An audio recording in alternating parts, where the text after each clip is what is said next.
Je vais vous inviter à vous lever pour chanter avec nous ce chant. Au peuple fidèle, Jésus vous appelle. Vous savez, après avoir pris ce temps pour bénir bien sûr, prendre ce vin, nous rappeler ce que Christ a fait pour nous, eh bien, cela nous amène aussi à chanter son nom, à le bénir. Je vais vous demander de vous lever pour chanter de tout cœur, avec force, pour bénir notre Père Céleste, bénir notre Seigneur Jésus-Christ par la puissance de son Esprit Saint. Au peuple fidèle, Jésus vous appelle. Venez, triomphant, joyeux, venez en ce lieu.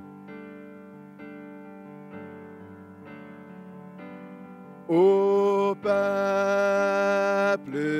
fidèle, Jésus vous appelle. Venez, triomphant, joyeux, venez en ce lieu. Au peuple fidèle, venez voir le roi des cieux, que votre amour l'implore, que votre foi l'adore, et qu'elle chante encore ce don précieux. Quoi dans l'étable, quoi des misérables,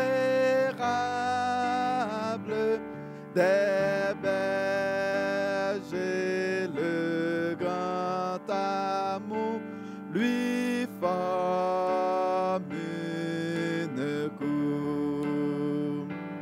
Dans cette humble table, à vous, à votre tour, que votre amour l'implore, que votre foi l'adore, et qu'elle chante encore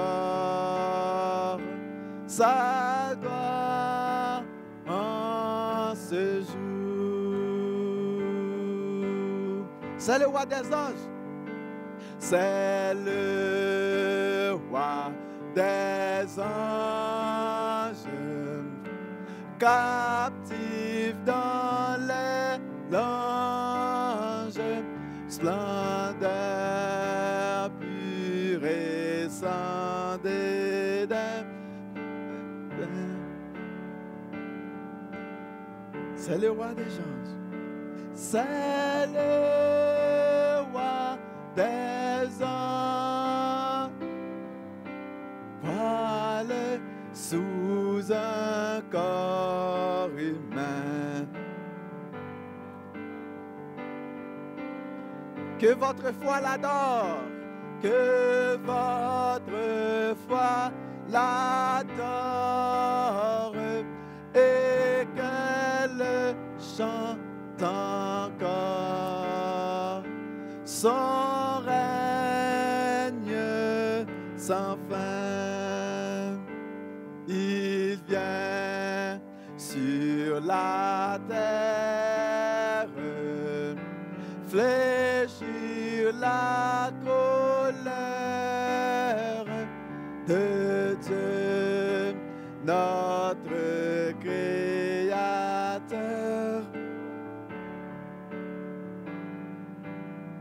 Il vient tel un frère, il vient tel un frère, votre puissant Rédempteur.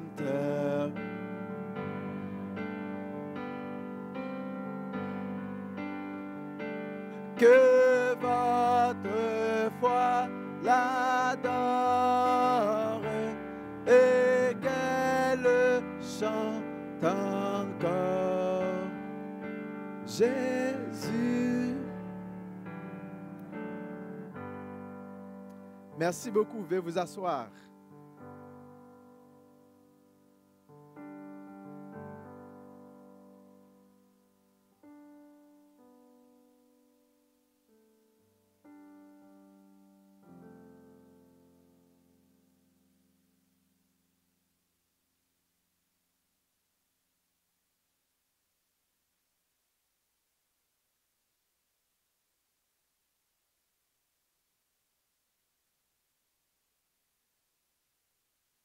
Bon matin, les enfants.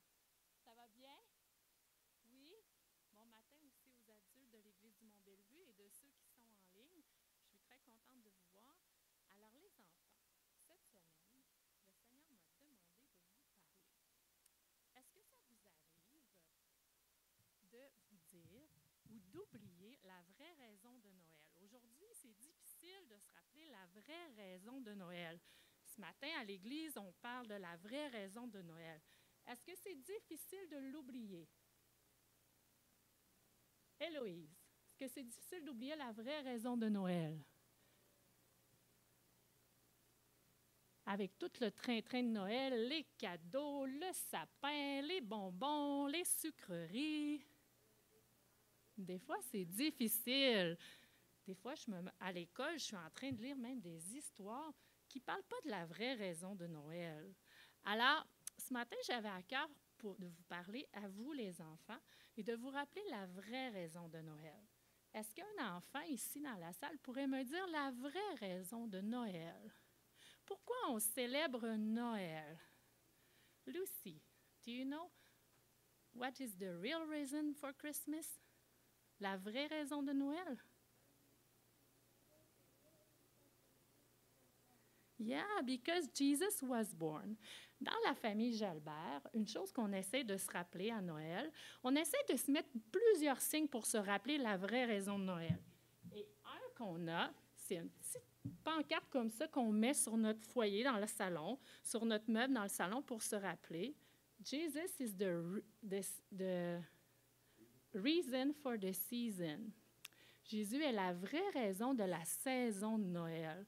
Alors, on essaie de s'en rappeler. On essaie aussi de faire, oui, on se donne des cadeaux pour se dire qu'on s'aime, mais avant, on essaie ensemble de se rappeler, de lire la naissance de Jésus dans la Bible, de voir qu'est-ce qu'il a fait pour nous à la croix et de se rappeler à chaque année qu'est-ce qu'il a fait de bénédiction pour nous. Et ce matin, j'aimerais te raconter une histoire. En Indiana, aux États-Unis, un confiseur de bonbons, quelqu'un qui fabrique des bonbons. Et moi, j'aimerais ça être son ami. Est-ce que tu aimerais ça être son ami, quelqu'un qui fabrique des bonbons? Je pense que ce serait mon ami. Alors, il réfléchissait sur Jésus. Il réfléchissait sur ce qu'il avait fait pour nous, sur sa vie sur la terre, sur son ministère et sur sa mort à la croix.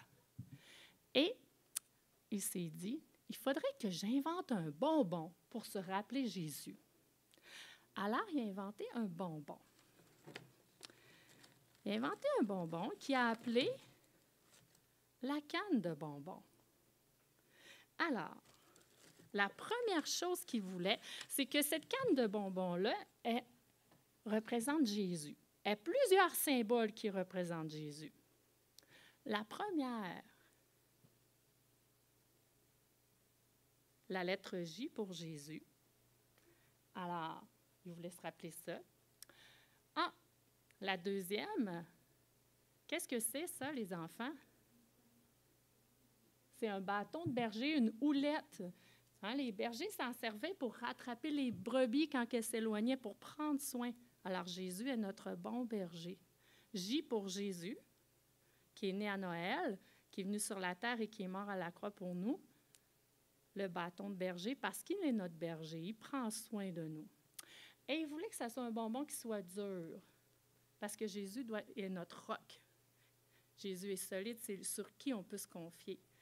Il voulait aussi quelque chose avec des couleurs pour qu'on se rappelle.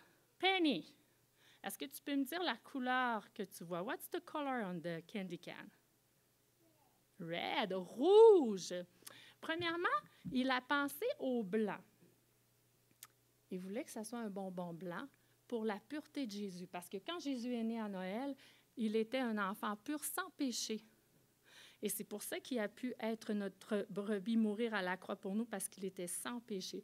Alors blanc, pour la pureté de Jésus, et aussi parce qu'il peut nous rendre purs à cause qu'il est mort pour nos péchés. Et rouge, pour son sang qui a coulé à la croix. Oui, Jésus a dû mourir à la croix. Alors le rouge pour son sang. Et on voit des petites lignes qui nous rappellent ses blessures, ses flagellations qu'il a eues en mourant sur la croix. Il a beaucoup souffert pour nous. Mais sais-tu quoi? Cette canne en bonbons-là nous rappelle ce que Jésus a fait. Puis il y en a qui ont du verre aussi. Du verre pourquoi? Pour avoir une espérance en ce qu'il a fait pour nous. Alors, les enfants, quand tu vas croquer dans une canne en bonbons à Noël, j'aimerais ça que tu te rappelles quoi, Héloïse? Kyria, qu'est-ce qu'on devrait se rappeler? Oui, Jésus. Et j'aimerais ça que tu puisses en parler autour de toi aussi, qu'est-ce qu'il a fait pour toi. Alors, rappelons-nous Jésus à Noël, qui devrait être la vraie raison de la célébration. Alors, joyeux Noël les enfants, joyeux Noël, chers membres de l'Église du Mont-Bellevue. On vous aime beaucoup.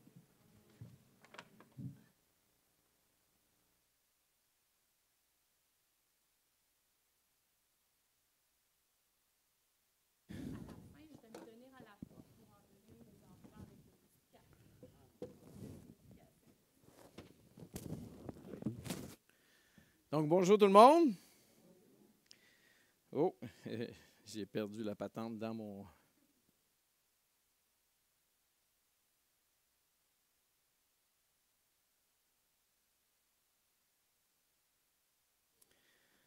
Donc, bienvenue ce matin à cette célébration.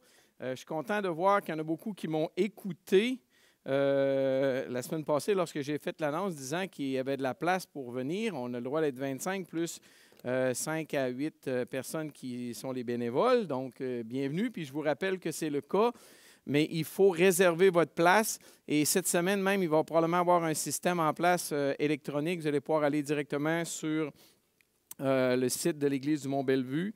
En attendant, on écrit un petit courriel à notre sœur Magdala. Donc, content que vous puissiez venir, en profiter. Puis je crois qu'on le fait en sécurité également, bien distancé. Puis lorsque c'est la fin, on vous met dehors en ordre. On vous fait sortir en ordre, dis-je bien. Donc, je pense que c'est bien fait également.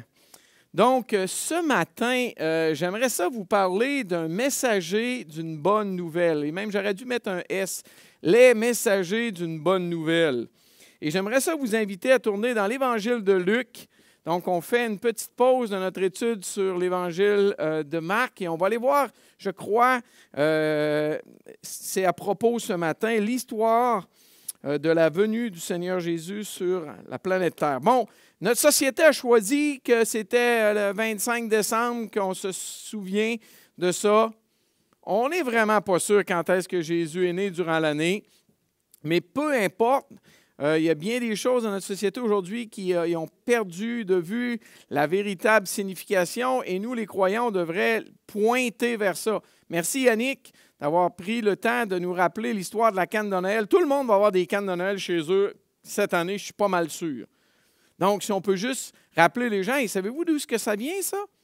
Bien, le J, la canne de berger, les couleurs, on peut partager le vrai message de Noël rapidement aux gens. Et ce matin, j'aimerais ça lire justement l'Évangile de Luc 2, 6 à 20, l'arrivée de Jésus. Et moi, vous savez, j'aime ça étudier le texte. J'aime ça regarder ce que le texte a à nous dire.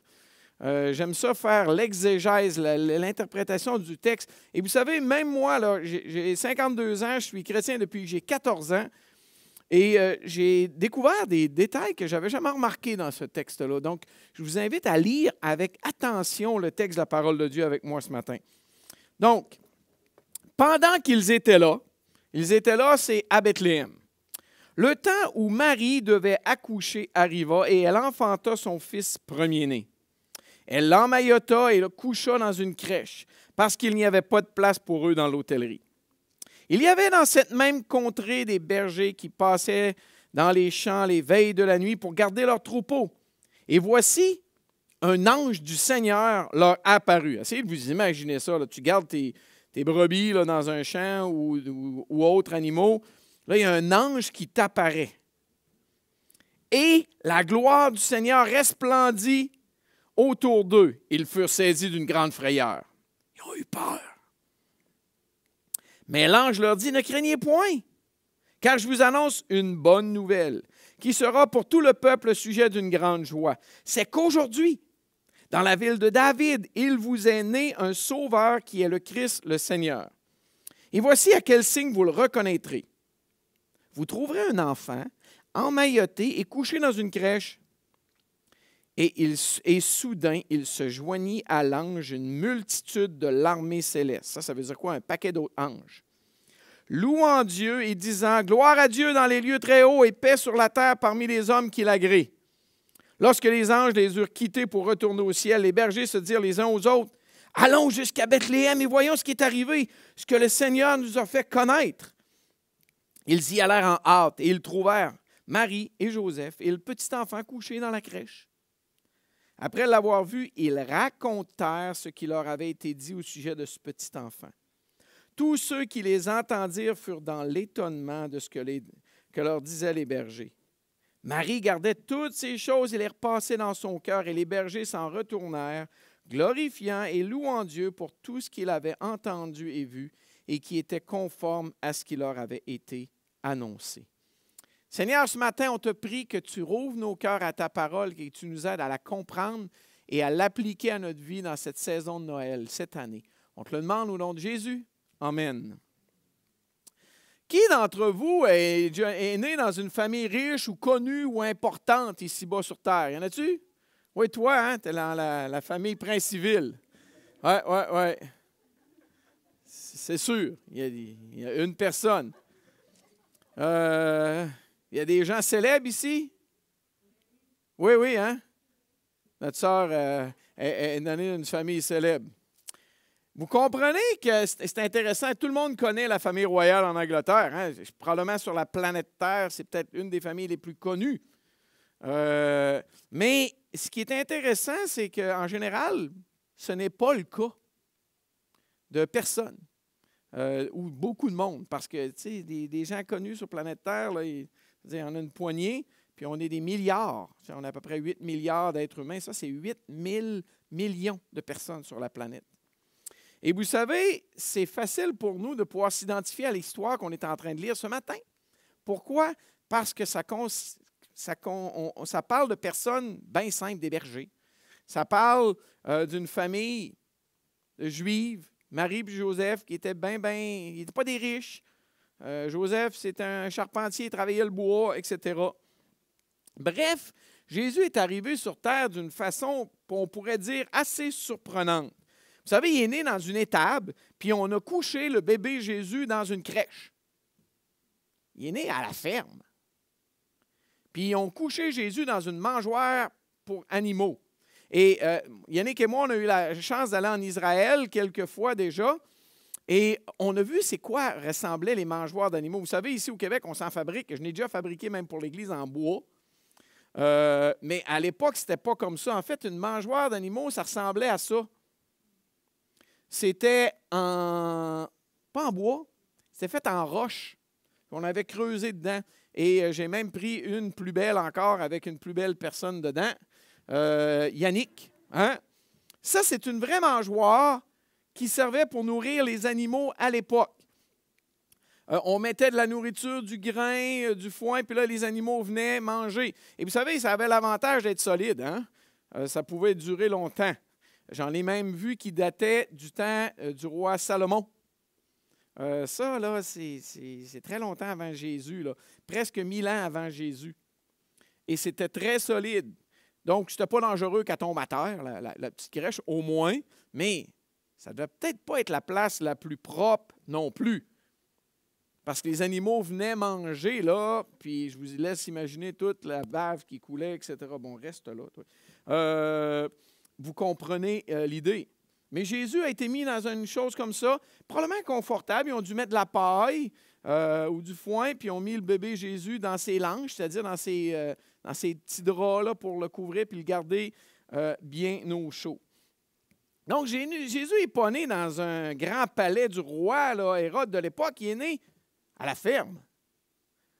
Mais il est né d'une famille qui aimait et qui craignait Dieu.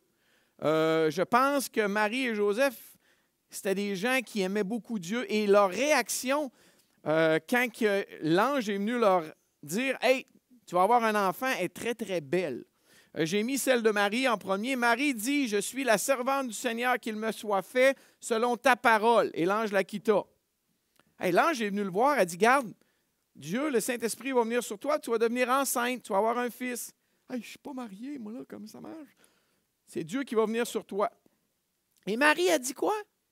Qu'il me soit fait comme tu veux. Wow, quelle belle réaction. Et après, Joseph, quand il a su qu'elle était enceinte puis il n'était pas marié, qu'est-ce qu'il était pour faire avec ça? Mais un ange du Seigneur est venu voir Joseph, son époux, qui était un homme de bien, qui ne voulait pas la diffamer, dire du mal de elle. Et se proposait de rompre secrètement avec elle. Comme il pensait à ça, un ange du Seigneur encore lui apparut en songe et dit, « Joseph, fils de David, ne crains pas de prendre avec toi Marie, ta femme, car l'enfant qu'elle a conçu vient du Saint-Esprit. » Joseph s'étant réveillé, qu'est-ce qu'il fait? Fit ce que l'ange du Seigneur lui avait ordonné et il prit sa femme avec lui. Joseph, il ne s'obstine pas contre Dieu, même s'il ne comprenait rien, là. Sa femme est enceinte, puis c'est Dieu qui l'a mis enceinte. C'est bizarre. Mais il a obéi. Moi, là, Jésus est né dans une famille très, très humble, mais une famille qui aimait et qui respectait et qui craignait son Dieu. Et là, on a une histoire, les anges et la naissance de Jésus. Je ne sais pas si vous avez remarqué, là, mais depuis tout à l'heure que je parle des anges. Les anges sont venus voir les bergers, mais avant, les anges étaient venus voir Marie. Les anges, avant ça, ils étaient même venus voir qui? Zacharie, pour annoncer la naissance de Jean-Baptiste. Les anges, il y a un ange qui est venu voir Joseph. Bref, ils ont fait tout qu'un travail.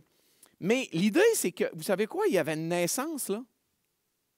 Dans notre texte qu'on vient de lire, là, les anges sont envoyés aux bergers, mais il y a eu une naissance.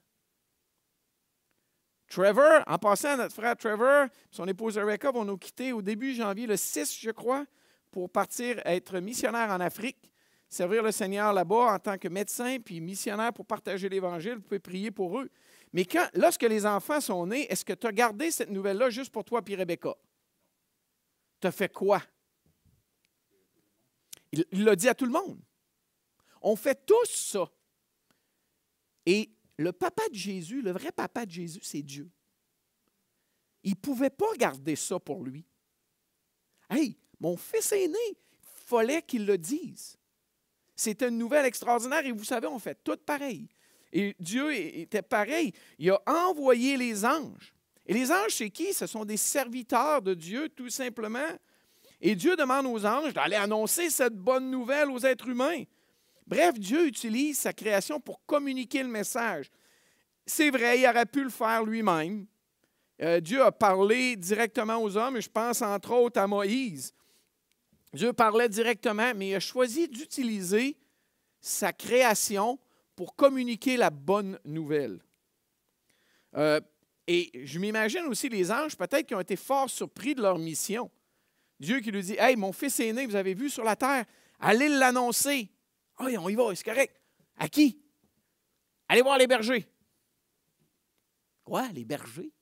Pourquoi on ne va pas voir le maire de la ville, le gouverneur du pays? Ah non, on va voir les bergers qui sont là la nuit, ils sont debout, eux autres sont réveillés.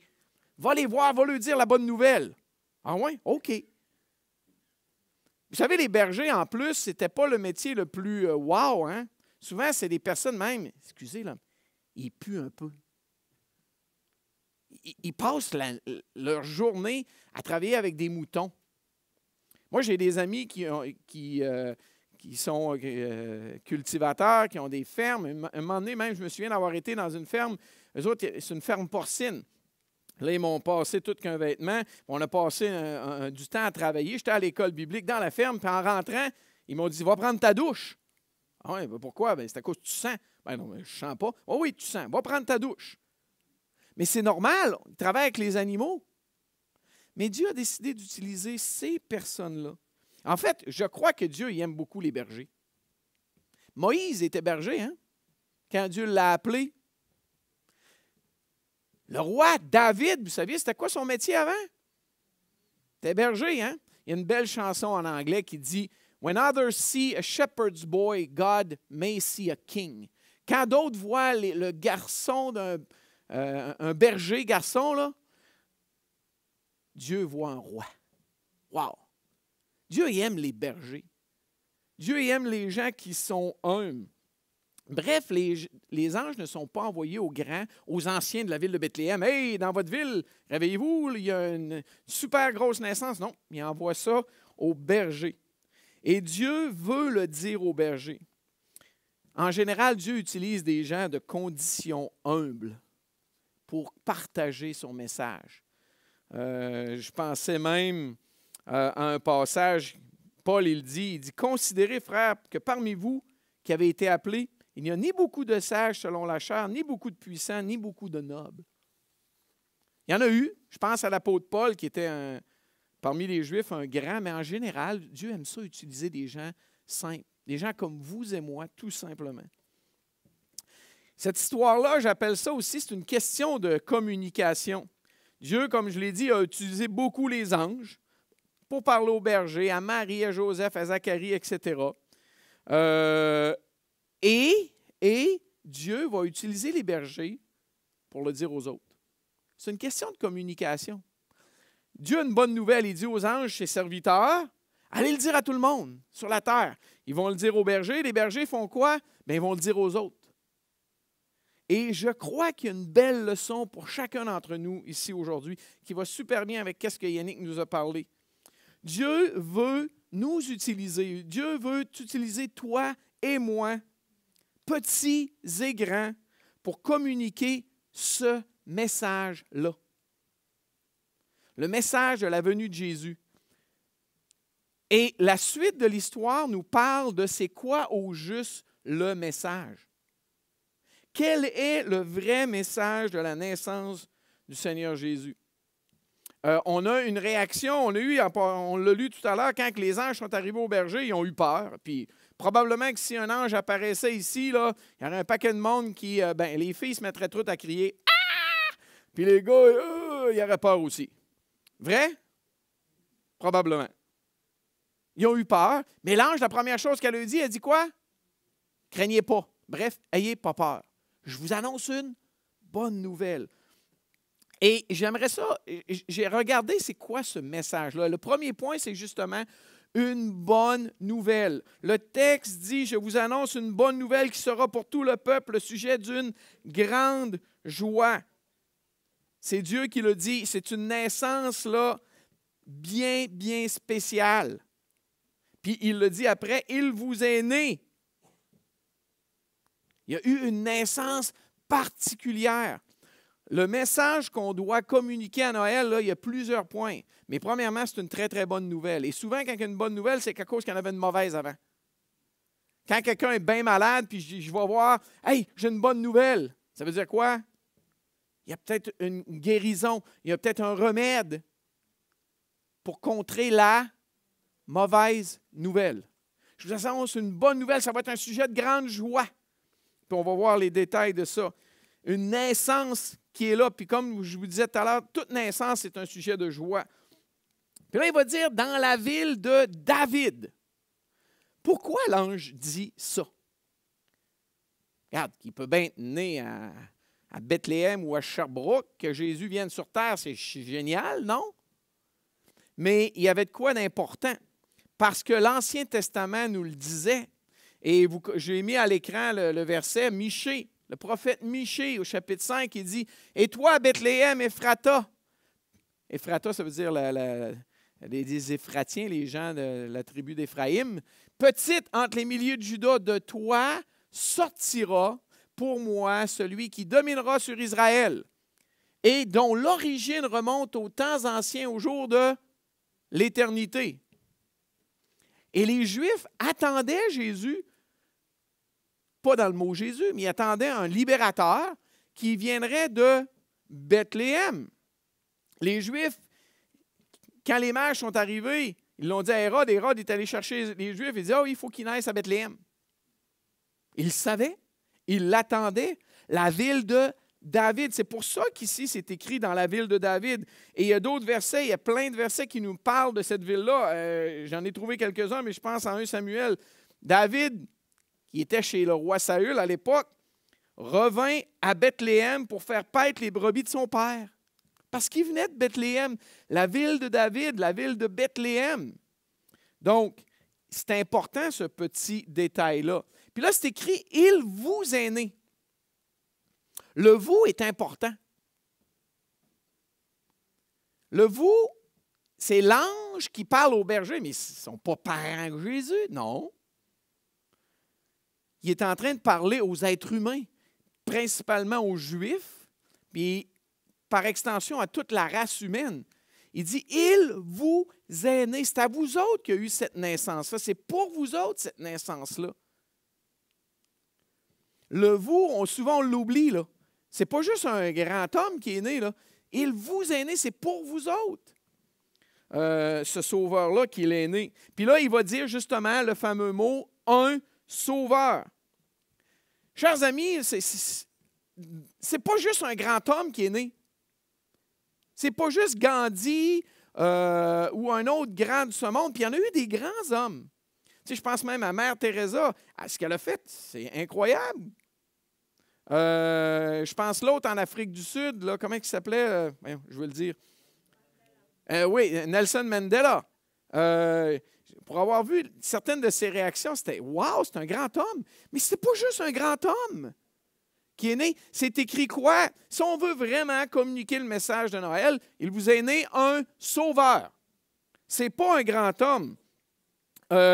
L'ange, je vous ai mis un verset.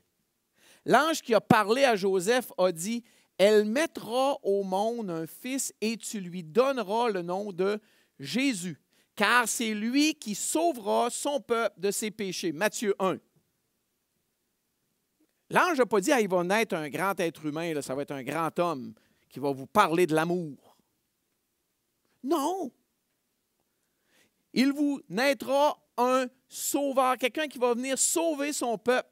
Son nom va être Jésus de ses péchés. Il n'est pas venu les délivrer des Romains. Il n'est pas venu délivrer le peuple de leurs problèmes avec les Romains ou les autres peuples qui étaient tout autour d'eux autres. Non. Jésus est venu les délivrer de leurs péchés. Et dès le début, avant même sa naissance, l'ange le dit à Joseph. Et encore aujourd'hui, on a de la misère avec ce message-là, le vrai message de Noël. Qu'aujourd'hui, il est né quelqu'un pour nous sauver de nos péchés. Puis ça, c'est la mauvaise nouvelle. On est pris avec nos péchés. Il vous est né un sauveur. Puis ensuite, il continue, il est le Christ. Le Christ, bon, Québec, malheureusement, c'est devenu un juron. Ça signifie quoi exactement? Ça veut dire celui qui est oint. À l'époque, là, quand on voulait choisir quelqu'un de spécial pour une tâche, on mettait de l'huile sur son front, sur sa tête. On l'oignait d'huile. Ça veut dire le Messie. Ça veut dire celui que Dieu a choisi pour sauver les hommes. Puis il termine en disant « Il est le Seigneur ». Encore là, ce petit détail-là, là, on l'oublie. Ça veut dire quoi, ça? Il est le Seigneur. Ça veut dire que celui qui est né, ce n'est pas un être humain normal. C'est Dieu lui-même, dont l'activité, Michel l'avait dit, remonte aux temps anciens, aux jours de l'éternité. Il a toujours été là. Celui qui devait naître, il est Seigneur. Jésus va même utiliser un psaume, le psaume 110, pour parler de ça, quand les Juifs s'obstinaient, ils disaient « Comment ça que David, il l'appelle son Seigneur? Pourquoi il est fils? Le Messie doit être fils de David quand David lui-même l'appelle son Seigneur. Psaume 110, il dit « L'Éternel a déclaré à mon Seigneur, assis-toi à ma droite jusqu'à ce que je fasse de tes ennemis ton marchepied. » La réponse, c'est qu'il était dans la lignée de David, mais il était aussi Dieu. Celui qu'on est en train d'annoncer la naissance, ce n'est pas juste un grand homme. C'est un sauveur, c'est celui-là que Dieu avait choisi pour venir nous sauver de nos péchés. Puis en plus, il est Dieu lui-même. Ça, si on veut vraiment communiquer le vrai message de l'Évangile, de la naissance de Jésus, de la bonne nouvelle, d'un sujet de grande joie, c'est ça. Ce n'est pas juste des joyeux Noël, bien simple, pour ce qu'on oublie la vraie signification de Noël, c'est Jésus. Josué, Dieu sauve, c'est ce que son nom veut dire. Et aujourd'hui, j'aimerais ça vous poser la question, est-ce que vous avez déjà réalisé personnellement le vrai message de la venue de Jésus? Et là, je vous pose à vous la question qui est ici, à tous ceux qui nous écoutent à la maison, peu importe où vous êtes, est-ce que vous avez déjà réalisé le vrai message, personnellement pour vous, là, pas pour les autres, là, mais pour vous, de qui Jésus est? Il est né pour vous personnellement. Il veut être votre sauveur. Puis il va vous sauver de quoi? De votre misère de vie aujourd'hui? Non. Ce n'est pas son but premier. Il veut vous sauver de vos péchés, comme l'ange l'avait annoncé à Joseph dans l'Évangile de Matthieu. Il veut vous sauver de vos péchés qui vous séparent de Dieu. Et vous savez, je crois que c'est ça le plus beau des cadeaux de Noël qui a jamais été fait.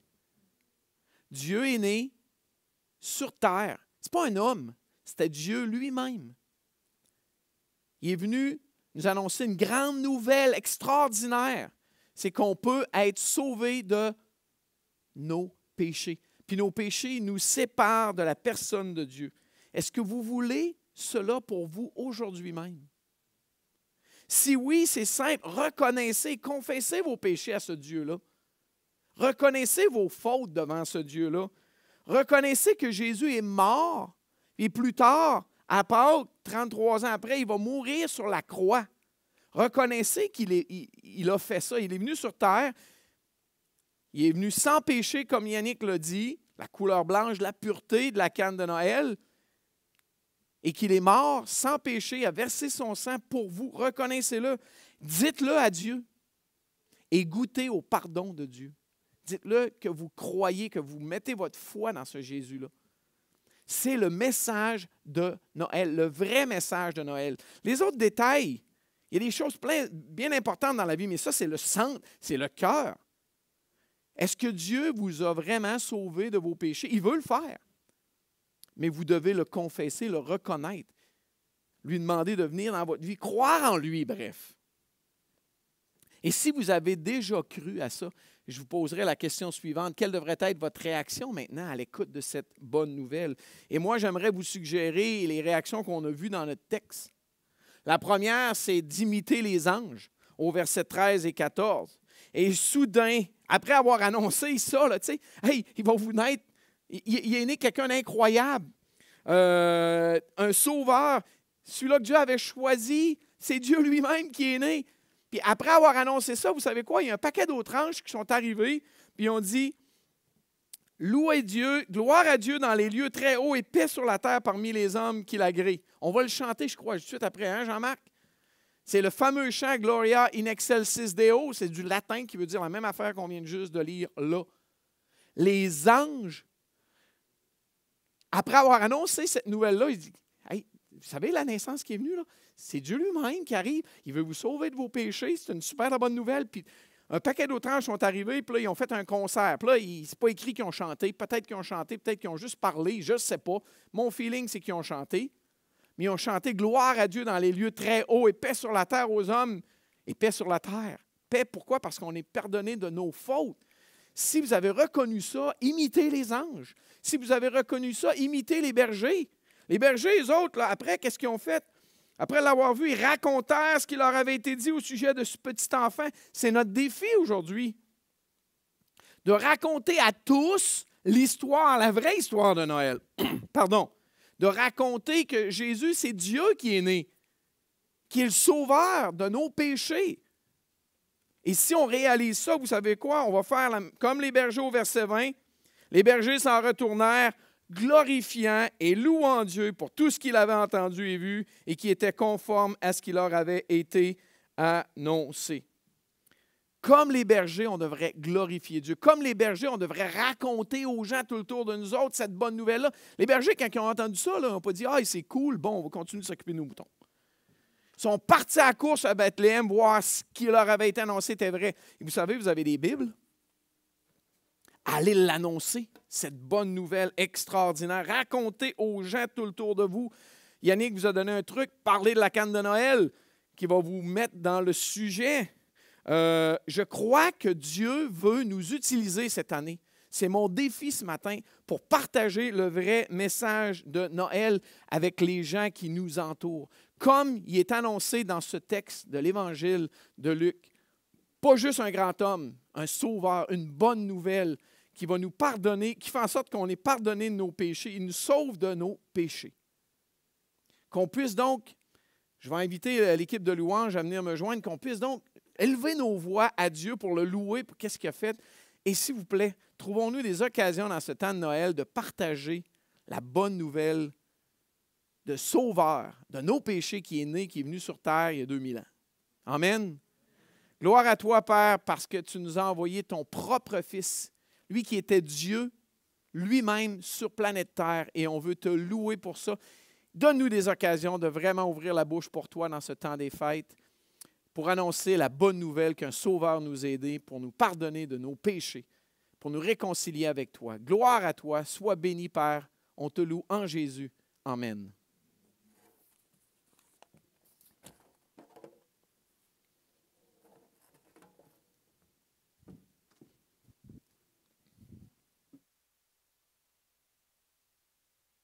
Ça va bien?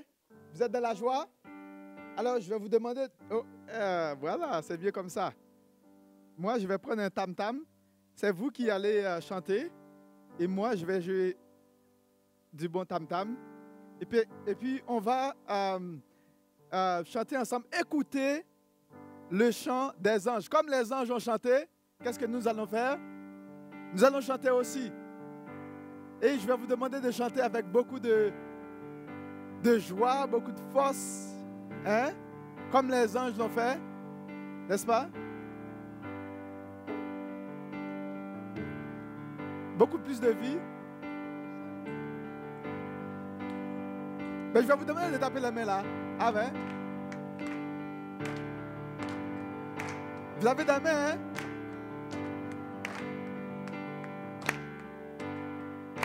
Allez. Écoutez le chant des anges vient d'éclater dans les airs. Allez!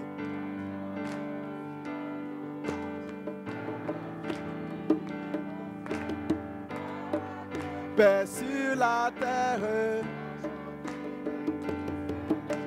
Jésus s'est fait notre frère. Jésus s'est fait notre frère. C'est donné.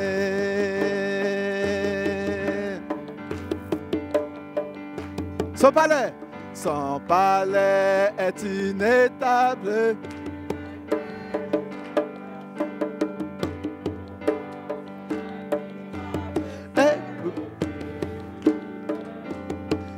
Viens-nous des bonheurs et de grâce couronnées.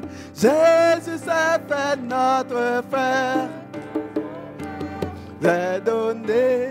Jésus s'est fait notre frère. Nous est donné.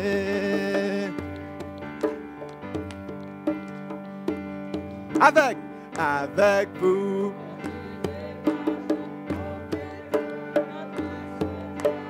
Nous déposons des hommages, nous lui. Woo! Dites avec nous prosterner.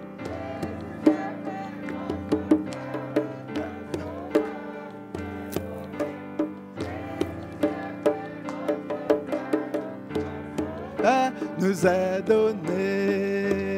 Jésus s'est fait notre frère, un sauveur nous est donné. Jésus s'est fait notre frère, un sauveur nous est donné. Amen. Imagine ce roi éternel s'est fait notre frère. Hein? Il s'est fait notre frère. Quelle gloire extraordinaire. Vous savez, la reine ne peut pas se faire être notre sœur, hein? Mais Jésus l'a fait. Et